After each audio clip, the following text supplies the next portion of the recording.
So we come to the second move of the whole of the three forms put together. There's three forms put together, the 8 brocades, based on the 8 brocades Qigong sequence. Then we've got sort of 18 form Qigong sequence and a 9 form at the end. So basically 35 moves altogether.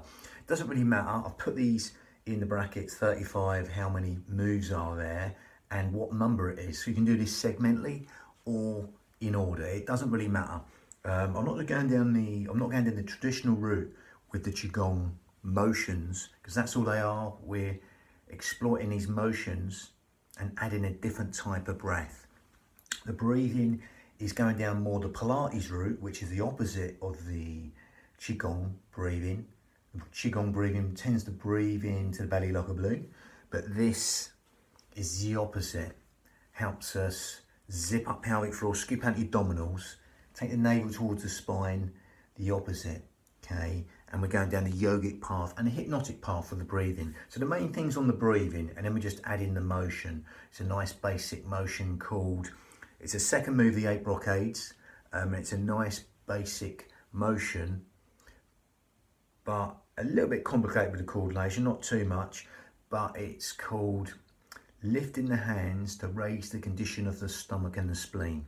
Again, within all the Qigong movements, they're believed to help specific organs within the body. And obviously by the name, you can tell this will be the spleen down on the left and the stomach. Again, I've done what meridian electromagnetic river that's linked to each move traditionally on other videos. But I'm not going down that route. Like I say, it's a different route with the breathing there. So let's go into the breathing, and we're going to simply zip up pelvic floor, scoop out your abdominals, and turn sideways on. You can see that. Gather in. I'm overemphasizing there. They tend to go together anyway. Them two, the pelvic floor and the corset. Okay, we gather in, zip up and hollow. Can't do one without the other. That'll naturally help us breathe into these lower lobes and lungs, the intercostals, the ribs, anywhere but the stomach. Okay, that's what we call lateral thoracic breathing. So as you do that now, you'll feel that as you breathe in through the nose and exhale through pursed lips. Okay, as if you're blowing out a candle through pursed lips. That naturally sort of helps us gather in, zip up and hollow, and take the navel towards the spine. It's like a cough or a sneeze. Everything comes in. So we're naturally zipping up pelvic floor, scooping out abdominals right now, but you're breathing in through the nose. Follow the journey all the way in and exhale through pursed lips. And that lovely resonant out breath will work like a cough or a sneeze, will naturally even furthermore help you zip up pelvic floor, scoop out your abdominals. In Pilates, we tend to do that to support the spine, okay? And that will naturally help us breathe into these fish gills, wide and full, because there's nowhere else for the breath to go apart from into these lower lobes of lungs, the intercostals, the ribs, anywhere but the stomach. Organ deep, cell deep, even bone marrow deep, into these lower lobes of lungs, the intercostals, the ribs, anywhere but the stomach, okay? Lovely. Keep breathing wide and full into these fish gills, 3D style, okay? As though someone's open an umbrella inside a rib cage and letting go, or someone's just pushing out from inside our ribs and letting go.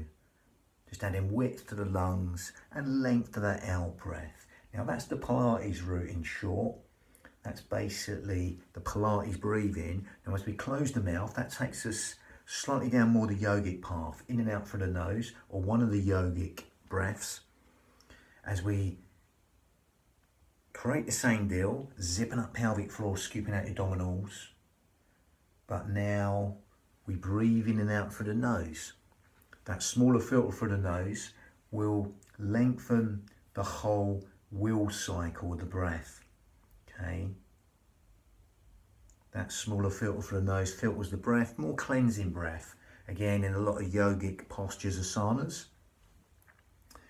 we tend to lengthen the breath within the postures. Okay, lovely. Now you would naturally feel your mind want to allow the out breath to lengthen longer than the in breath. So just simply allow that to happen. That would naturally want to happen. Okay, on that gentle rising for the rib cage, that would naturally want to happen on that out breath. So allow that to happen. Okay, and then we'll consciously take our mind to that out breath right now. Rather than the breath breathe you, you're going to breathe the breath. You're going to change the out breath and elongate the out breath longer than the in breath. Slightly longer or a lot longer.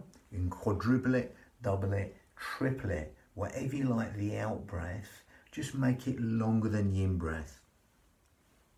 Okay, and that'll bring the hypnotic part for us a little bit. So again, the in breath's conscious thought, the out breath is subconscious thought. So by extending the out breath longer than the in breath, we're just encouraging all the benefits on the things we don't think about within the body, the housekeeping properties of the body. The parasympathetic nervous system is being benefited right now as you elongate the out breath longer than the in breath. Sleep, digestion, rest and relaxation all being benefited by elongating the out breath longer than the in breath, encouraging them restful relaxation responses and endless streams of comfort. Even cellular communications being benefited. Organ function, that natural state of health and renewal within the body. That natural state of wellness and well-being, all being benefited by just simply elongating the out breath longer than the in breath and allowing that simplicity right now to relax the mind at will. Lovely. Elongated out breath. The in breath's conscious thought, the out breath is subconscious thought. Just allow them chemical cascades of relaxation to come into the nervous system. Allow everything to relax and let go. Now, as you do that right now, you can stay with that. We've got the mixture of the breath there. As you feel the sound of the breath, the feel of the breath, as it weaves that tapestry of relaxation within the body, you can either make this slightly more advanced yogic breath or not, optional to you. Again, if you're going to make it slightly more advanced yogic breath, if you can get that, if you can't, don't worry, just carry on breathing as you are, zipping up pelvic floor, scooping out your abdominals, elongating the out breath in and out through the nose, longer than the in breath. But if you want to take it onto more yogic breath or more advanced yogic breath, ujjayi breath, victorious breath in Sanskrit, then all you do is narrow the esophagus, grip at the esophagus. We're going to breathe in from the nose, and it's like a, and you're going to exhale.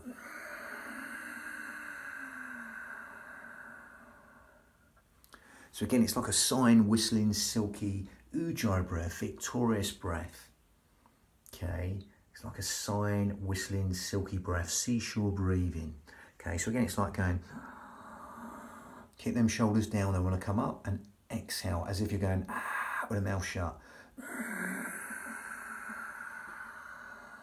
You'll get that raspy sound from the back of the throat as you grip at the esophagus. So a natural focusing breath we do sometimes in everyday life, not quite as overemphasized as that, but we're overemphasizing that natural focusing breath. That gives the mind even something furthermore to hear and focus upon.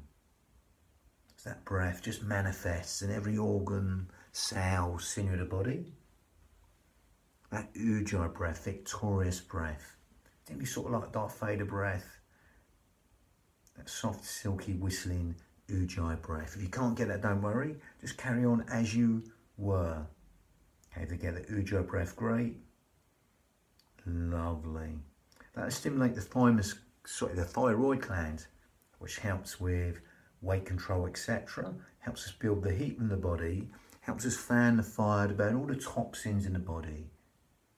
Ujjayi breath, victorious breath. Lovely. So the move, it's quite simple with the hands. I'm going to probably add some other motions in because it's just movement at the end of the day.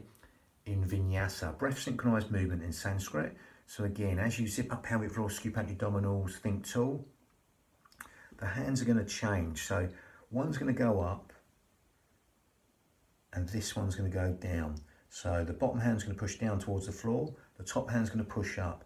Now again, you're going to come to here and then you're going to push up. I'm just coming into the screen. It swaps over. So they come down to here, they swap over. The hand what went up goes down and this hand what was down goes up. Okay, so again, I'm going to go back to demonstrate. So I've got a little bit of room. From here, exhale up. Okay, and it's shoulders down, exhale for as long as you like. Hands back towards you. That stretch these finger flexors here. Again, okay, and you push up. Again, from here, you come back and exhale really long on that motion. Okay, again, if you want to add some foot movement in, we can just lean over to the sides and get this lateral line of the body as we exhale. As you would in a yogic asana, you would elongate the out breath just to get you into these postures. The out breaths, the bridge between the mind and the body. So gauge, see how deeply relaxed we can get these postures. As you breathe in, come back sharper. We swap over the hands, exhale. Again, you can come over stacked or have a little turn, optional, but don't overdo it. Okay. Again, breathing in, so you're coming down here and you're exhaling over. If you want to bring the feet in, you can just come to here, and as you exhale, you can just reach. If you really need to support the back and you're a bit worried, you can just support yourself here. But again, more like the Qigong movement is pushing the hands down. Exhale for as long as you like on this part as we stretch the lateral line of the body, the external obliques, the side ab muscles, the lateral line of the body, even the internal obliques, the quadriceps lumborum, all these cross muscles that cross across the body even, are all being released. All help with the walking gait. One side shorter than the other, it upsets the walking gait. It's really functional motion as you exhale. And these finger flexors are getting stretched. Teres major muscle here. Come back sharper and exhale with that elongated exhale. As you do that, find your speed and tempo and rhythm. Remember, it's your union of your mind and body. Okay, and as you elongate the out breath longer than the in breath, edge in, only as deep as you like with that out breath. As you zip up pelvic floor, gather in, take the navel towards the spine. Lovely. So that was 2 hands lift to raise the condition of the stomach of the spleen. Again, that's number 2 of the 8 brocades, but we've got the 3 forms ahead of us, whole 35 moves. That was the second move in the whole 35, and the second move of this 8 form, based on the movements only from the 8 brocades. Okay, the next one's the third, based on the third movement of the 8 brocades, which is taking an arrow to shoot the golden eagle, or draw an arrow to let the arrow fly. But again, that was number 2. Number 3's coming up. Bang.